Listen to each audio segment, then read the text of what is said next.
Hello, bachcho. Let's see this question. The question says, which one of the following statements about H3BO3 is or are correct? Option A, it is a strong tribasic acid. B, it is prepared by acidifying an aqueous solution of borax. C, it has a layer structure in which planar BO3 units are joined by hydrogen bonds. D, it does not act as proton donor as it acts as a Lewis acid by accepting lone pair of hydroxyl ion. So हमें इस question में ये बताना है कि कौन सा statement है जो करेक्ट है. ठीक है, so let's see them one by one. In first statement it is saying it is a strong try basic acid. देखो ये क्या बोल रहा है कि ये एक स्ट्रॉन्ग ट्राई बेसिक एसिड है. तो हम इसे कैसे पता करेंगे? जब हम H3BO3 को हम वाटर में डिज़ोल्व करेंगे वाटर के साथ, तो हमें मिलता है BOH4-. ठीक है, हमें मिलता है BO4- और हमें मिलता है एक प्रोटॉन. ठीक है, सो देखो since it is giving only 1H+ ion, तो इसका मतलब क्या?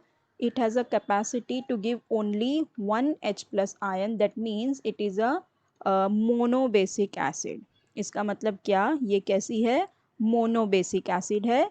ये ट्राई बेसिक बिल्कुल भी नहीं है, ये मोनोबेसिक है क्योंकि ये एक ही H+ आयन दे रही है जब हम इसे पानी के साथ रिएक्ट करवाते हैं. तो हमारा ये स्टेटमेंट हो गया रॉन्ग, ये स्टेटमेंट गलत है.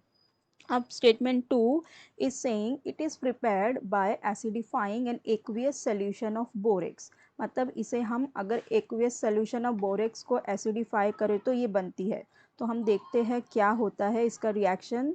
जब हम बोरेक्स को लेते हैं Na2B4O7, उसको हम HCl के साथ एक्वियस सोल्यूशन मतलब वाटर और HCl के साथ रिएक्ट करते हैं, तो it gives us NaClN plus H3BO3. इसका मतलब क्या? कि इसका मतलब yes it is giving this reaction. So हमारी ये स्टेटमेंट भी हो जाती है बिल्कुल ही करेक्ट, बिकॉज ये बोरेक्स एसिड जब हमारी ये जो बोरेक्स है हमारा, ये हमारा एक्वियस सोल्यूशन में एसिडिफाई हो के हमें क्या दे रहा है? H3BO3 दे रहा है. इसका मतलब ये स्टेटमेंट हमारा बिल्कुल ही सही है. अब देखते हैं next which is C. In C it is saying it has a layer structure in which planar BO3 units are joined by hydrogen bond.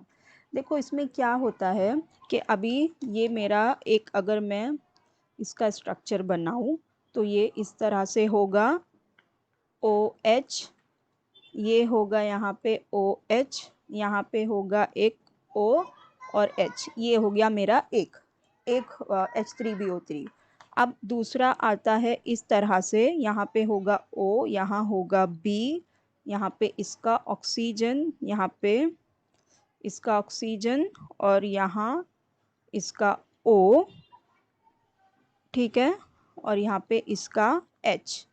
यहाँ पे ये B नहीं होगा, यहाँ पे होगा H. ठीक है, यहाँ पे होगा H, तो यहाँ पे हो गया H. अब देखो इन दोनों के बीच में ऐसी बहुत सारे यूनिट्स होते हैं जो मिलके, देखो इसके बीच में बनेगा हाइड्रोजन बॉन्डिंग, इसके बीच में बनेगा हाइड्रोजन बॉन्डिंग, फिर यहाँ पे दूसरा बोरेक्स आ जाएगा, उसके बीच में बनेगा हाइड्रोजन बॉन्डिंग, फिर यहाँ पे दूसरा आ जाएगा, उसके बीच में बनेगा हाइड्रोजन बॉन्डिंग. तो इस तरह से ये BO3 देखो ये BO3 से बन रहा है ना, तो ये BO3 के units are joined by hydrogen bonds. तो ये स्टेटमेंट भी बिल्कुल करेक्ट है. अब देखो जो डी में दिया हुआ है, in D it is saying it does not act as proton donor as it acts as a Lewis acid by accepting lone pair of hydroxyl ion. देखो जब अगर हम इसे डिज़ोल्व करते हैं पानी में, तो देखो अगर मैं इसको लूँ BOH3, if I dissolve it in water, तो देखो यही जो दिया हुआ है इसी को ही देख लो. ये क्या बोल रहा है? It does not act as a proton donor, it act as a Lewis acid by accepting lone pair of hydroxyl ion. देखो यहाँ पे से वो क्या कर रही है? हाइड्रोक्सिल आयन को एक्सेप्ट करके BOH4 बना रही है. देखो अगर मैं इसको इस तरह से दिखाऊँ BOH3 H2O के साथ मिलके बनाएगा BOH4 माइनस, और क्या बनाता है, हाइड्रोनियम आयन बनाता है। तो देखो ये क्या कर रहा है, हाइड्रोक्सिल आयन को एक्सेप्ट कर रहा है।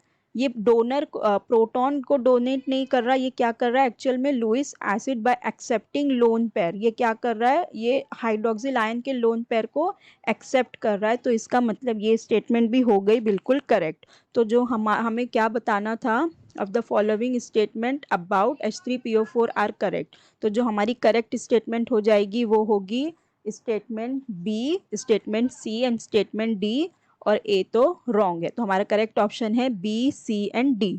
आई hope you understood it well. Best of luck. Thank you.